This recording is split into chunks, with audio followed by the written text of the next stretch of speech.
Back to our continuing coverage now, as a jury convicted former President Donald Trump of falsifying business records and signing off on a hush money payment to an adult film star, Stormy Daniels, to keep an alleged affair under wraps. We're going to have coverage all morning long explaining the details of that case. And reactions continue to flood in as the prosecution, defense, and the American people sound off.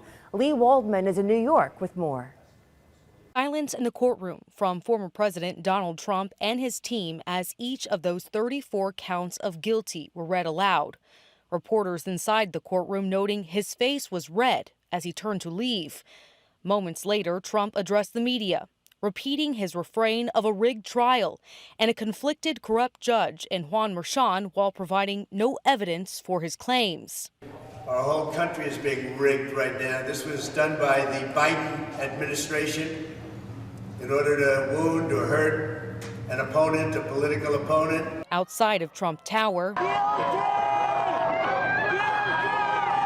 the newly convicted Trump waved to a mixed crowd of supporters and opponents.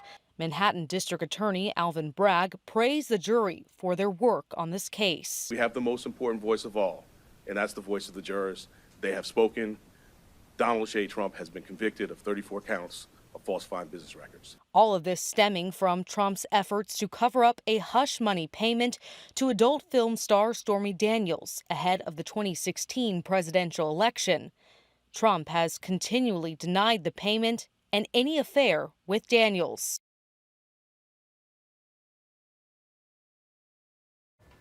All right, so following this historic verdict, we spoke with our legal analyst, Mike Allen, about what this means for Donald Trump and also for the November election. That's right, and Jordan Valines joins us live in the studio this morning with more on the legal perspective and local reaction. So what are you learning, Jordan?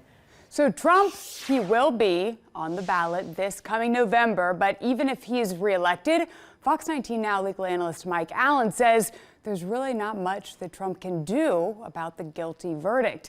Allen says Trump cannot pardon himself because it's a state charge. He can only pardon himself on federal charges. But Allen said he's confident that the guilty verdict will be overturned on appeal, and it's not a matter of if, but a matter of when.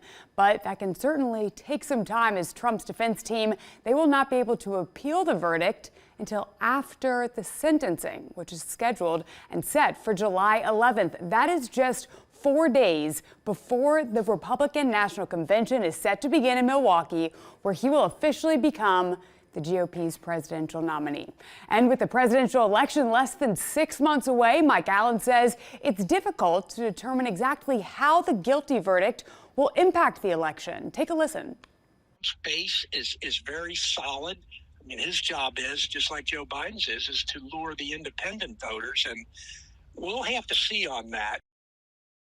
And some Democrats, like Ohio Representative Greg Landsman, reacting to the guilty verdict on social media, posting on X, quote, "No one is above the law, not even Donald Trump." Meanwhile, Republicans like Ohio Senator J.D. Vance say the guilty verdict is a miscarriage of justice. Vance's statement, reading in part, quote, "The partisan slant of this jury pool shows why we ought to litigate politics at the ballot box and not in the courtroom. Ultimately, I have faith that the 2024 election will be decided by the American people, not corrupt judges and prosecutors," end quote.